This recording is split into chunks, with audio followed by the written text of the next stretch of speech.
Welcome, everyone. Thank you for being here. It's very exciting that we can actually be here in person again. It's been a while, but it's great to see so many familiar faces. So thank you for being here. There's obviously a lot going on here in Fitchburg, and a lot, we've been through a lot in the past 2 years. October, we're annexing part of the town of Madison, which is a very unique thing, as well as lots of development and other things happening right now. Went through redistricting locally this past year, and lots and lots of changes.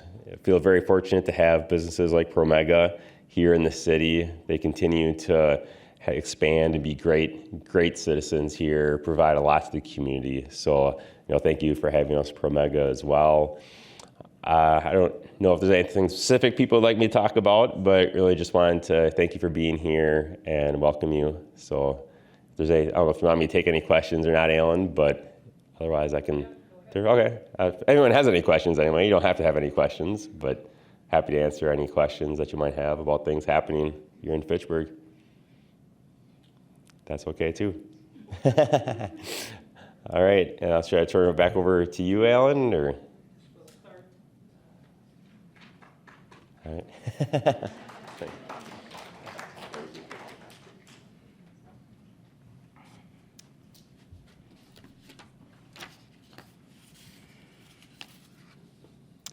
Welcome. Before we listen to our guest speaker, there are a few things that we have to do. We have to have a short business meeting that's required of us. And I also want to let it be known that dues are now due for this year for 2022. And our treasurer, Roger Tesh, is out there on a table that the dues are $10 for an individual, $12 for a family, and $50 for a business. That money is used by us to buy archival supplies, to pay for our website, and to provide honoraria for our featured speakers in the spring and fall. Are there any questions on that part of dues? Okay. It's been a difficult 2 years for us because of the pandemic. In 2020, we were essentially shut down. The library was closed, and our office was in the library, so we couldn't get to our library. Fortunately, we had access to all the information that we put on our website, and that's continued to be updated. So, but in 2021, again, when the library did open, but it didn't allow the use of its meeting rooms. So we decided to have our board meetings every other month by Zoom. And we had our two the spring and fall programs by Zoom. In the spring, we had Melanie Herzog from Edgewood College talk about the career and photographs of the world-renowned photographer Ida Wyman. And she actually spent the last few years of her life in Fitchburg, so we have a connection there. In the fall, we had a meeting where Patty Schmidt and Roger Tesh talked about land records and how they could be used for genealogical research. Fortunately, during this time, we had a very robust website that was kept up to date. We currently have 285 web pages spread over 9 main menus and several submenus on our website. The information on the websites goes from the very beginning in 1839 when we had our first person buy land and settle in what is now Fitchburg. And it goes on to the present day. And even we have some information on things that will be coming up in the years before. Included in that website, we have a photo database that contains over 1,100 photographs. And they have the legends to what they are, and it's searchable on your computers. We also have over 1,400 obituaries from people that have lived in Fitchburg. And those, again, we have a lot of information on those, and that database is also searchable. In addition, as of this month, we published our 100th newsletter. So they started in 1989, and they've been going ever since. Included also, instead of, in addition to having our website, we have a YouTube website. And that contains 14 videos of past programs like this one, and now 56 interviews that we have that last from 10 minutes to about 45 minutes discussing all topics in Fitchburg. And we want to thank the Fitchburg Fact TV group for recording all of these and allowing us to use them on our website. So to save time, we mailed out the minutes to the 2021 meeting and the treasurer's report as of April of this year. Are there any questions about those meetings? The minutes are the treasurer's report. Hearing none, is there a motion to approve of the? I move that we approve the minutes from the previous annual meeting and the treasurer's report. Is there a second? I'll second. All those in favor say aye. Aye. All those opposed? It's approved. So one more thing and we could get to our main topic. We currently have openings for our board members. There are 4 board members, Mike Croft, Tom Havel, Diane Reynolds, and Roger Tesh, that are seeking to renew a 3-year term on the board. In addition, we have Sean Paff, who is seeking to have 2 additional years on an open board. And we have Ann White remaining, seeking to have 1 year on an open board. Are there any other nominations for board members?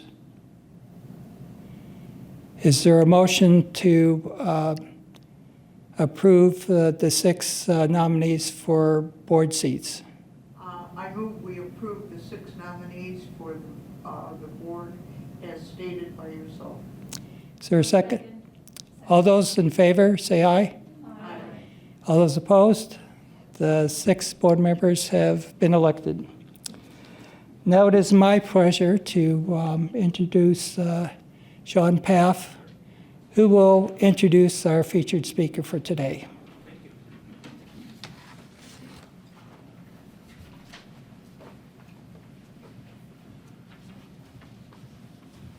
Good afternoon, everyone, and thank you for the vote to be on your board. When Adrian reached out to me, she promised it wouldn't be as tough as a church council, so hopefully the politics aren't as bad. Anyway, I'm honored to be here. I'm Sean Paff, new board member for the Fitchburg Historical Society, Fitchburg resident since 2004, and was served as your mayor from 2011 to 2015. I worked closely with Promega over the years, and before I introduce our speaker, I just want to say a few things. I know Mayor Aaron had mentioned it, but I'll never forget it was my birthday in June of 2012. And Tom Havel, who's a board member here, and Mike Zimmerman, who's a city economic development director, and Tony Roach, the city manager at the time, came up and said, "We got a great birthday present for you. Promega was going to do a $42 million investment. I don't want to step on Penny's thunder here, but now they've decided to jump that up to a $100 million investment in the city. So you can tell how important this business is. So I am honored today to introduce Penny Patterson, and I've known Penny for a long time, and I actually know her spouse very well, Sheila, who I taught school with many years ago in Mount Horeb. Penny Patterson serves as VP of Corporate Affairs and the Promega Board of Directors. She works with the Corporate Affairs team in corporate communications, community media, customer relations, strategic information, and philanthropic support. Penny also serves as Communication Director with the Medical Research Organization, USONA Institute. She provides direction and strategic input regarding the organization's communication and media relations. Prior to coming to Promega, Penny worked in the advertising and PR in two Madison firms, the Hibbing Group and Knupp and Watson. She filled roles in PR, account management, and communications planning, and was a guest lecturer for 3 years at the UW-Madison Journalism School. Over the years, she has been part of award-winning work with recognition from the Milwaukee Press Club, Wisconsin Broadcasters Association, and American Advertising Federation. Penny earned her Bachelor of Arts degree from the University of Wisconsin-Madison in journalism and philosophy. She serves on the board of directors and advisory committees for community shares of Madison, Madison Rape Crisis, and the Madison Youth Choir. And I will say, before Penny comes to the podium, the outreach that she does for Promega to keep city leaders in the community up to speed has been second to none. So we are honored that you're welcoming us to your facility, and let's give Penny Patterson a round of applause.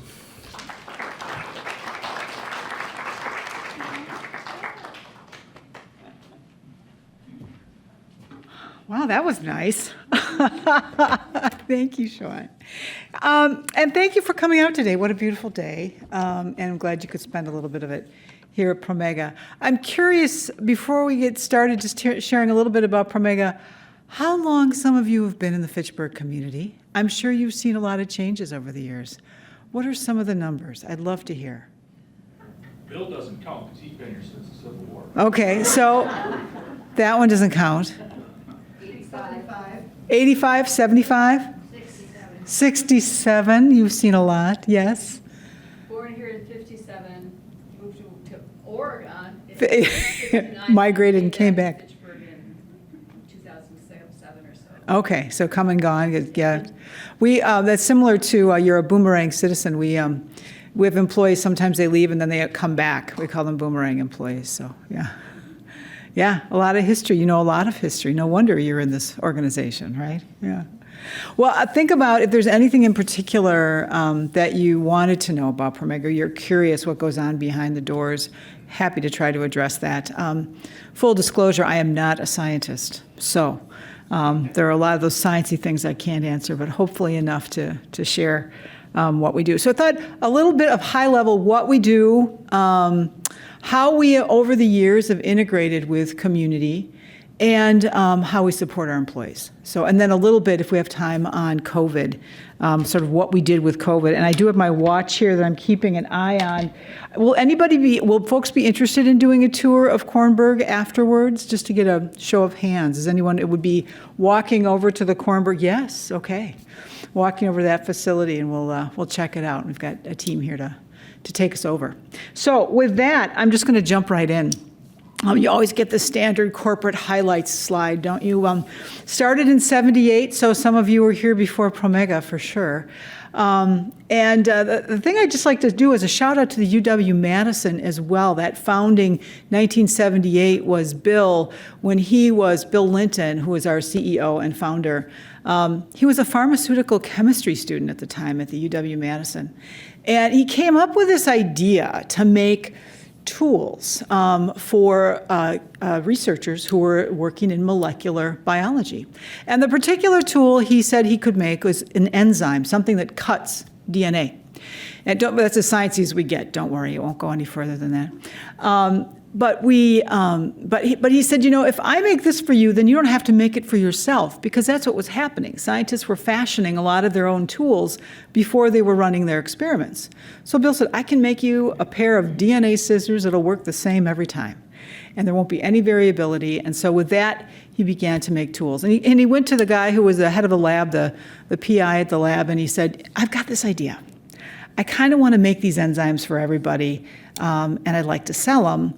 Could I use some lab space at UW-Madison to do that? And his PI said, well, I tell you what, Bill, you can use lab space here for a year, and if it's successful, you're going to have to leave and go somewhere else for your, developing your business. And if you're not successful, you're going to have to leave. So Bill had a year to prove out the idea, and that was in '78. And it obviously proved out. And he ended up coming to this area, to Fitchburg, where I don't know if any of you know Bjorkston, maybe from '67, the Bjorkston, I'm seeing a nod of it. Yes, we'll just keep connecting throughout. Bjorkston Labs were here, and that was, Bill met and knew Johannes Bjorkston and began Promega here. So the original lab is still here. Many of the original buildings are still here. So it's just kind of a fun way to understand how Promega started, and it's grown a bit since then. So we'll get into that. We're all around the world today, and serving about 100 countries with our own sales and marketing branches. We manufacture in a few areas, primarily here in Fitchburg. 85% of what we manufacture is here. But we also have sites in Shanghai, in Korea, and in San Luis Obispo in California. So who do we sell to? Who uses these tools and technologies, as we call them? Well, certainly people in the academic world. That's how it all started. And they used to be our biggest customer. They're not anymore, but academics all around the world. The pharmaceutical biotechnology world started to use those tools as well. So as discoveries started to come out of research, they started to be applied and used in other forms of science. And in pharma, biotech, you heard a lot about that during COVID, and we'll get into that a little bit later. Genetic identity, think about CSI, think about Ancestry.com, think about Alan, who was closely involved in those tools for genetic identity. And then applied and environmental testing. Some of you may have heard around wastewater testing with COVID. Some of you heard those stories. We actually have a product that helps people do that kind of testing to see if there's a predictor in the wastewater of perhaps a COVID bloom in a community. And then clinical diagnostics. Again, COVID tests, literally, is a perfect example of some of the things that we're in. Some of our ingredients are in those clinical diagnostics that are starting to tell what's happening in a human and starting to be predictive. Alan, you jump in if I don't get this right, by the way. So, yeah, okay, he will. I threatened. I said, maybe you should come up and do this. Yeah, I'm sure he could. Especially this slide. So this is okay, so you sell products to these people and they do some stuff, but really, what is it? What is it? So that you'll see in the top, see if I can point to it right here, reagents. So little chemistries that are in little tubes that are these technologies. Sometimes we also sell instruments so you can automate it, just benchtop instruments, things that can be alongside a scientist, not the big robots. But what these things do are all across the board. We sell 4,000 different products because this piece right here is a little representational of a cell. A single cell is crazy complicated. It has got incredible machinery in it, and researchers are constantly and chronically trying to learn more about how things work, what turns on, what turns off, what kills a cancer cell without hurting any other cells, is a primary example. So there are a lot of tools that you need to use to understand what's happening inside of a cell. And more specifically, our tools, some of the things they do, primarily are purifying and amplifying, but purifying, being able to pull things out of a cell, being able to pull DNA out of a cell, pull mRNA out of a cell. RNA you heard a lot about during COVID.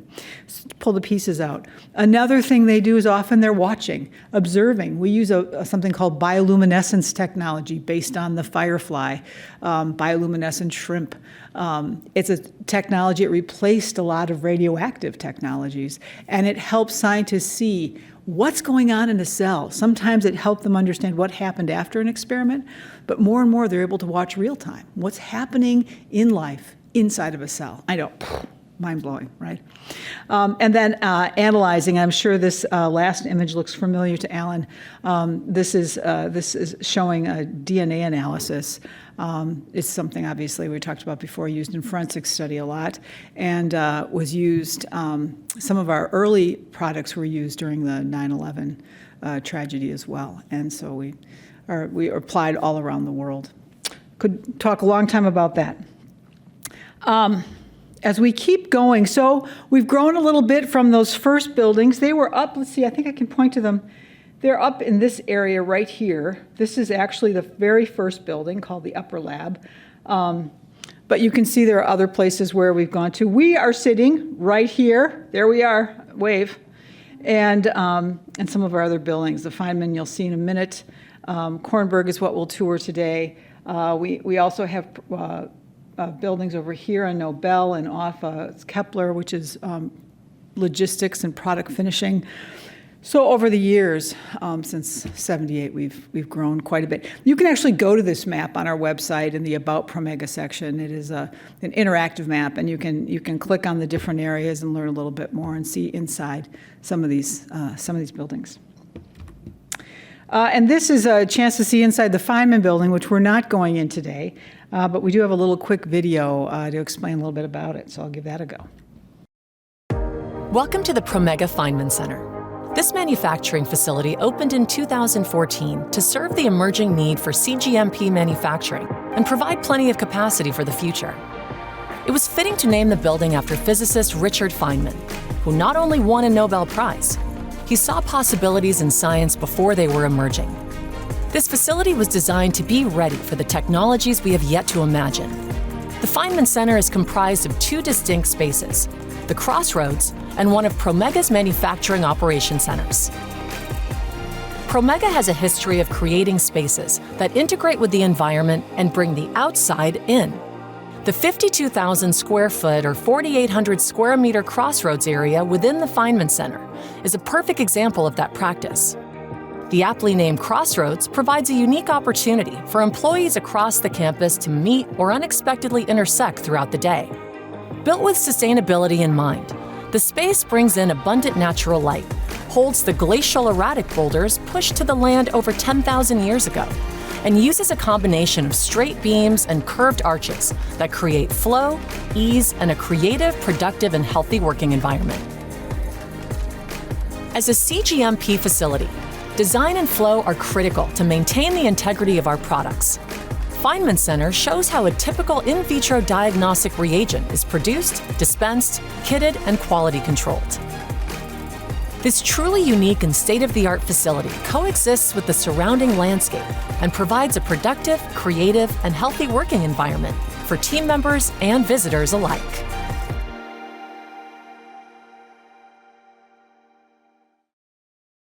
So that gives you a little bit of an idea of what's inside that building. And we built it to deal with a lot of the regulation and protocols required for that clinical diagnostic piece of the puzzle. So when we talked about the different ways our tools are used, and that was also the building where we had to scale up our production during COVID. Logistics, so once the products are made, manufactured, and put together, then they come over to the Kepler building, which is our logistics building. And they do amazing work. To be able to send things all around the world and keep them super cold, you can see down there, sometimes they have minus 140 C. That's an amazing feat, and these people are incredible at what they do. And this is set up to also think about the people who are doing this every day. So along here, these are deep freezers. Everything's on a carousel so that it comes to the person who's collecting the order. Nobody has to go into a cold freezer. It comes to them. These big blue things that you see right here, those are full of dry ice, and that's where they keep the product.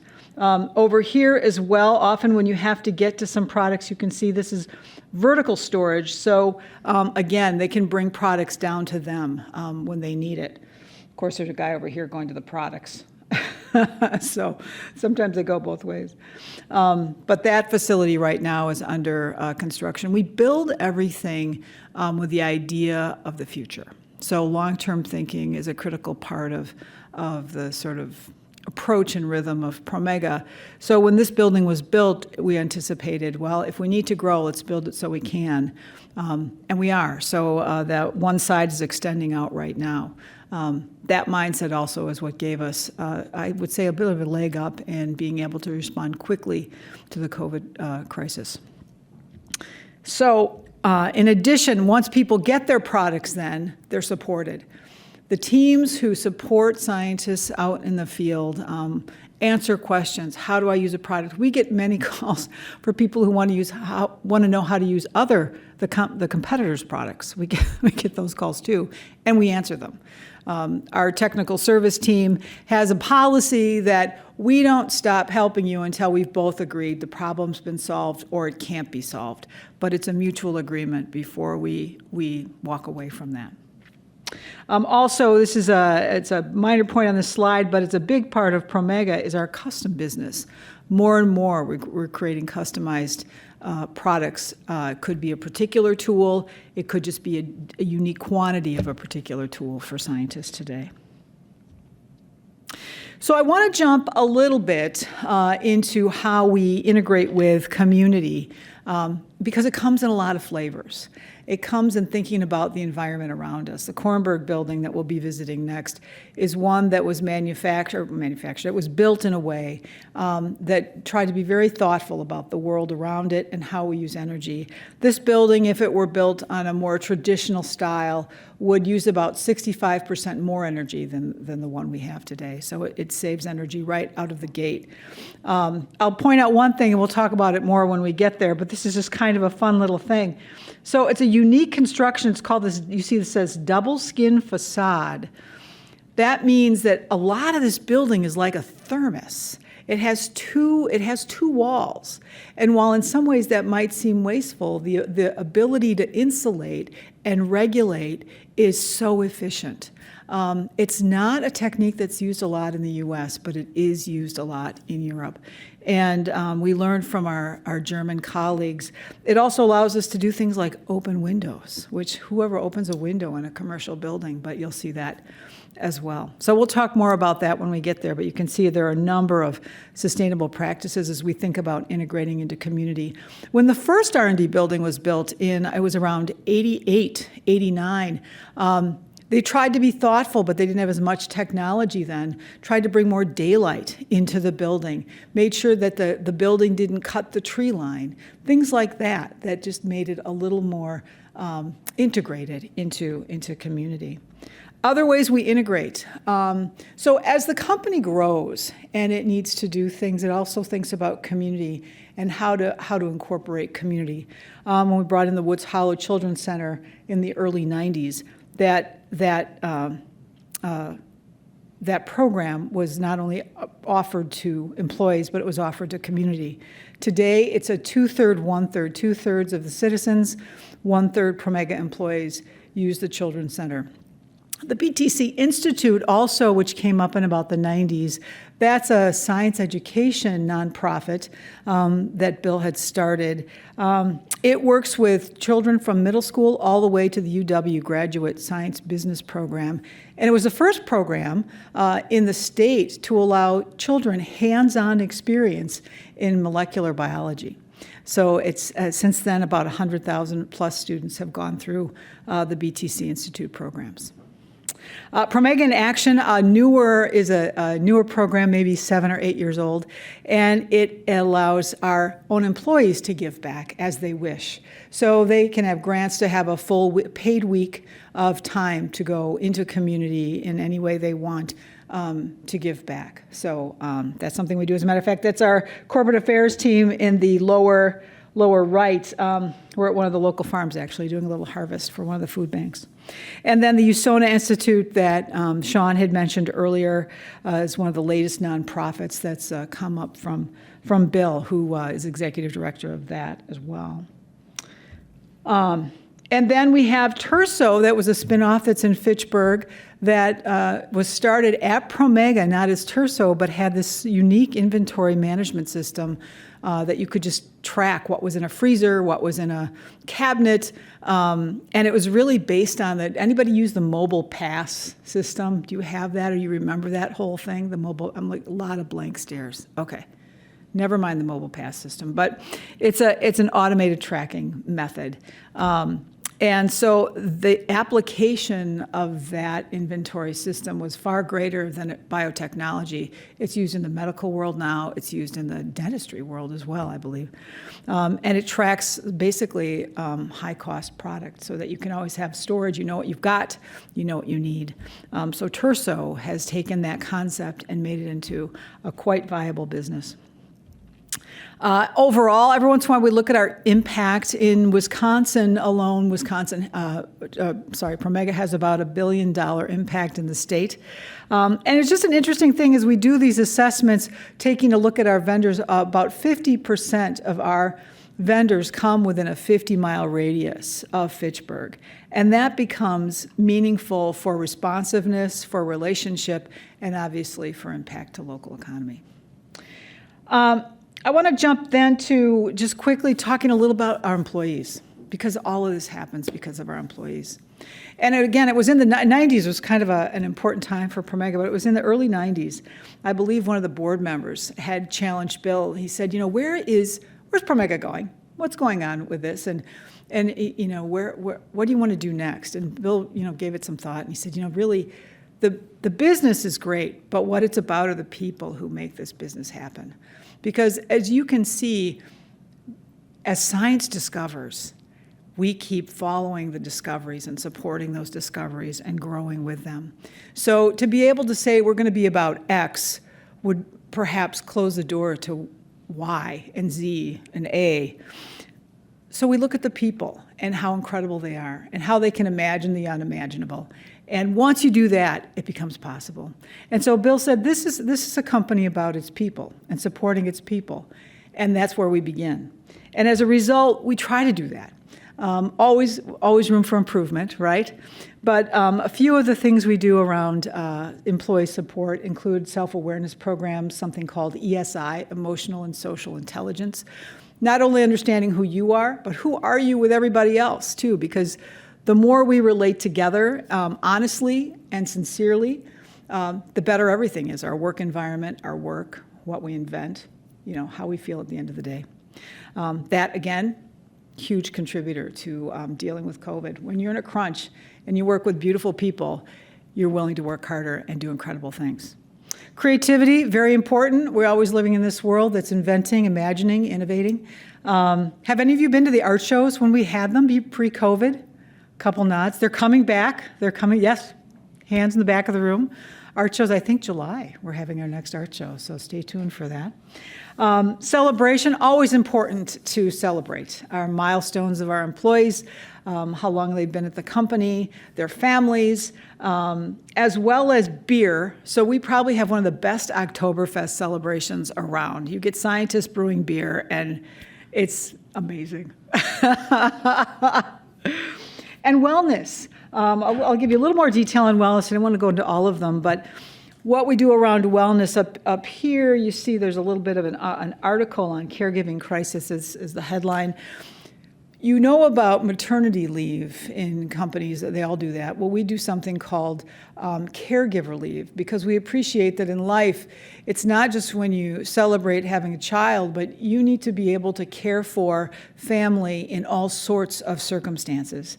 And so caregiver leave allows that latitude to be able to come and go and keep your job and take care of people in your life who may suddenly need care for one reason or another, whether it's temporary or it's long-term. We have a wellness center run by a nurse practitioner. It's Hannah, the one smiling. And employees can go there anytime they need care, as long as it's not emergency. But they have a place to go right away, because we all know scheduling appointments sometimes can be a real pain. And a lot of things can be taken care of at the wellness center. Our own gardens, they do quite a few tons of food every year that our culinary team provides and cooks up for us. And then fitness, certainly fitness facilities in most of our primary buildings. And so that's a lot, right? That seems like, man, that costs a lot of money. What is your ROI, your return on investment, and all those things for employees?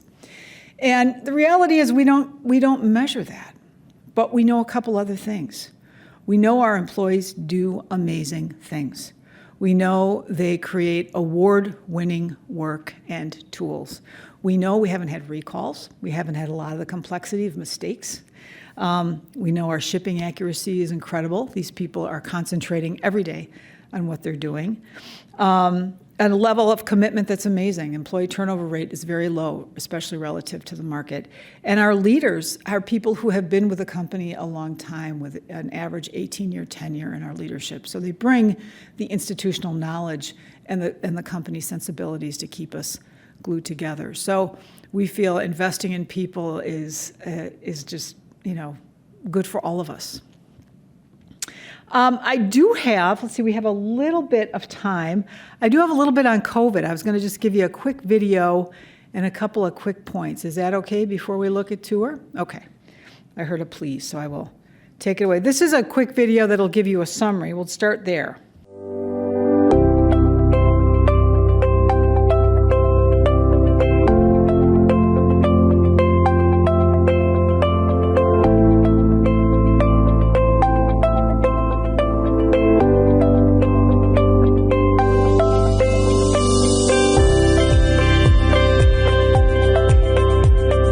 Promega, which will be producing the important reagent materials to be able to do the testing for COVID-19.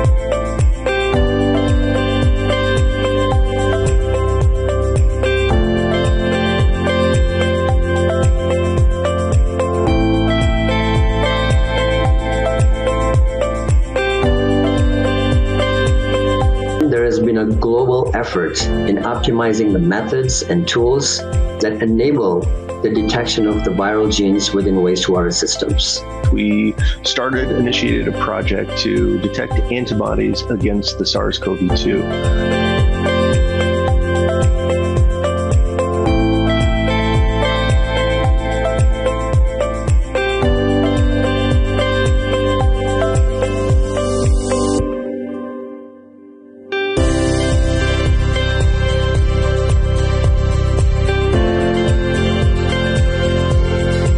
Promega in Madison are helping meet the growing demand for tests. We provide the chemicals that allow the researcher to get that material and use it in a way that informs them of if someone has COVID-19 or not. Promega makes a number of different reagents that are involved in all steps along the way in the testing process.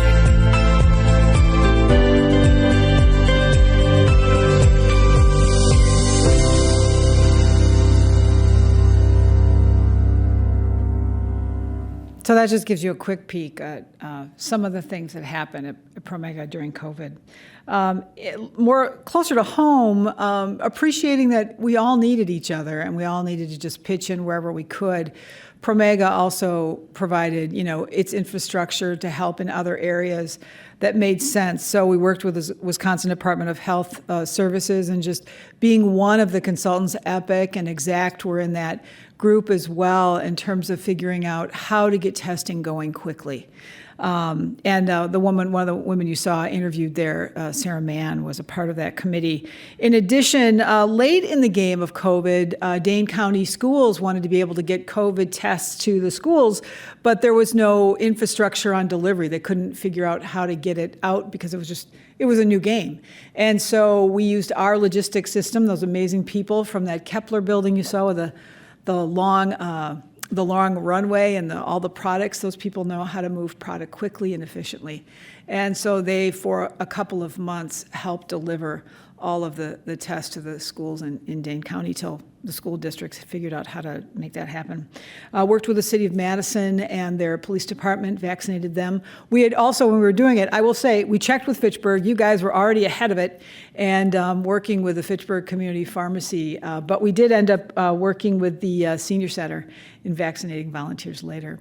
That's all thanks to the wellness center that we had on site that you saw earlier. So we sort of converted some of those capabilities into support where we could, as long as we could keep the business running and take care of the teams here.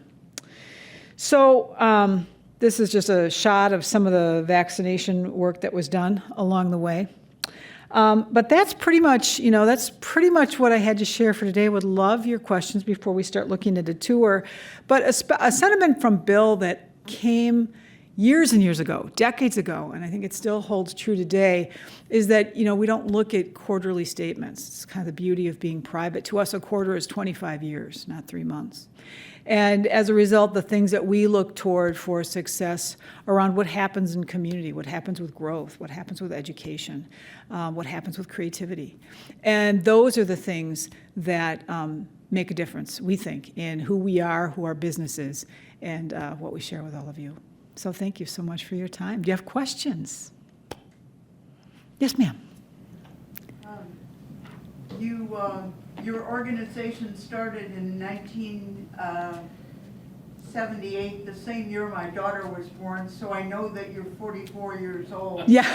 Anyway, I was going to ask, your global involvement is very impressive. Do you know or can you remember what the first foreign country was that you got involved with? And how soon after 1978 did that happen? And the second part of the question is, what is the most active foreign country today? Oh. All right, so I can give you rough answers on these questions of what was the first country we were engaged in when we left the States, and who's most active today. So I don't know the exact, there's the first branch, or first branches we opened. I don't know if they were the first countries we engaged with, though. So our first branches were actually in Australia and the Netherlands. But by that time, we had already had a number of distributors and were working with a number of distributors. I also know that Bill was on we were the first biotech joint venture in China. Bill went on a mission with the Thompson administration team at the time. And that started something that had never happened before as well.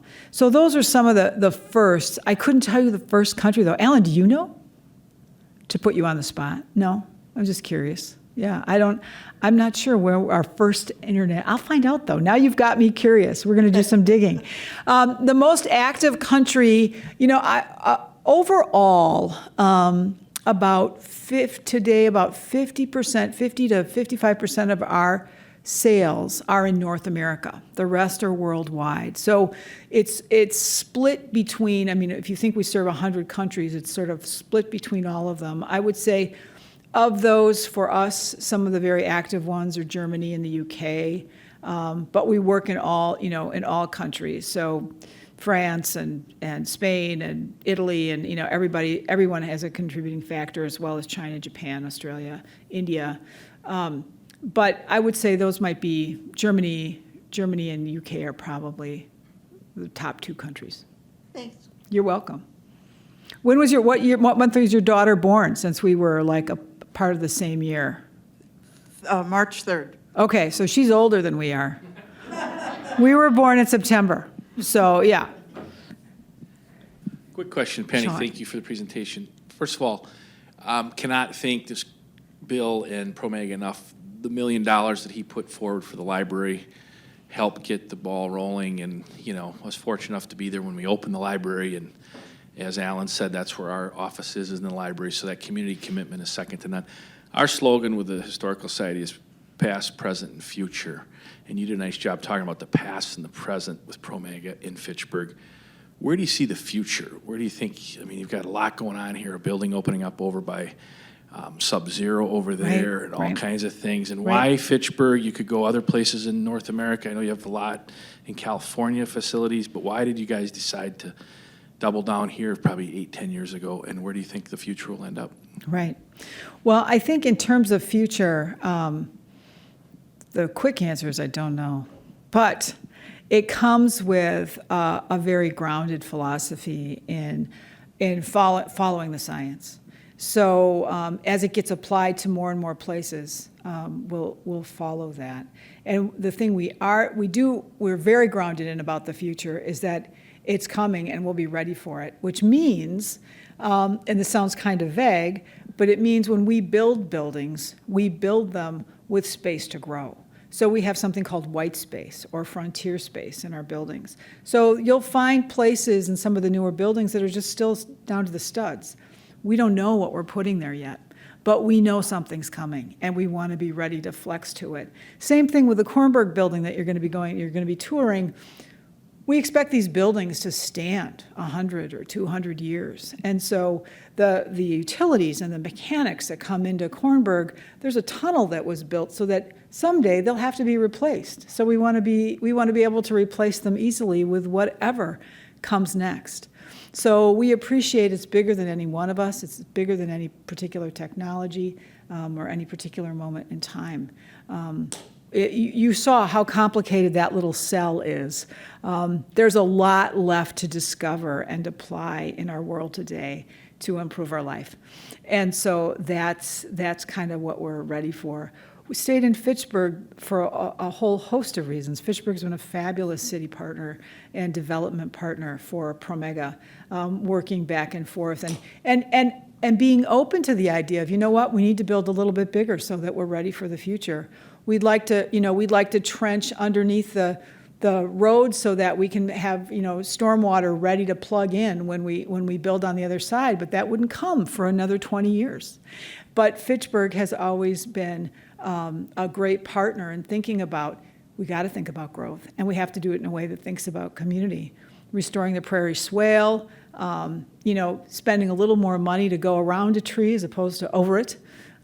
It could be the small or the big, but it has been very meaningful to Promega. And for our teams to be able to work so closely together has been huge efficiency and just helps us respond faster to things.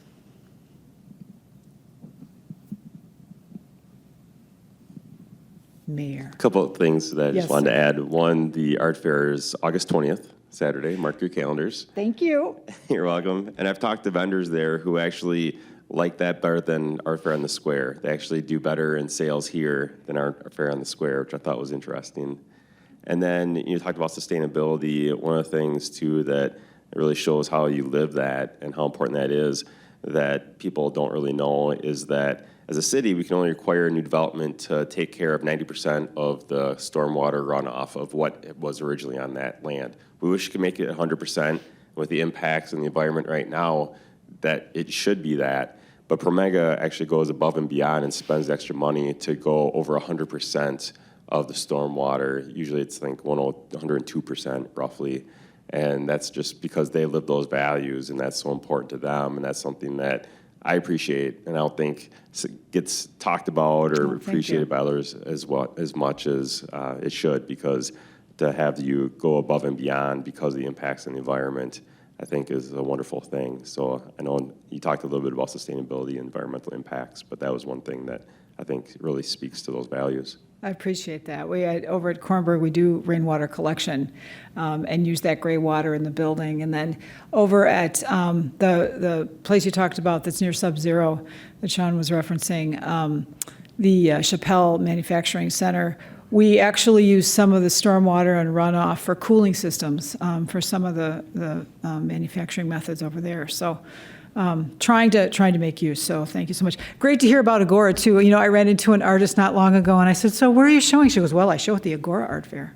Like that was a badge of honor. And a super quick story. The Agora Art Fair started off of it was sort of a ripple effect when Bill stopped doing an employee gathering at his home because the company was getting too big. You're like, how do you get from that to the art fair? But he didn't want to stop celebrating with employees in the summer, and he wanted to do something. But he said, I just can't have everybody at my home anymore. It's just, there are too many people. So we tried to bring it here. And the first attempt was a car show. And it kind of went okay, and it was open. We started to open to community, but it didn't really take off. And then this notion of an art fair came in. And it just, what do you have, like 20,000 people now that come to that in a day or something? It's just fabulous. I love that thing. And so that was, talk about the ripple effect of things that happen when businesses open up to community. And when community is so receptive, makes a huge difference. Great. Any other questions? Well, before we give our speaker a hand for a wonderful presentation, I just have a comment about something that you said well back in your Yeah. talk. You said that Bill was, he decided to make some enzymes for research. And I was working at St. Jude, and I was looking for enzymes to use. And if people know who I am and what I do, I decided to make it myself. So, but I guess Bill got the better hand because he hired me, and I started We got you was making good enzymes in your lab. Yeah. Let's give her a big hand. Thank you.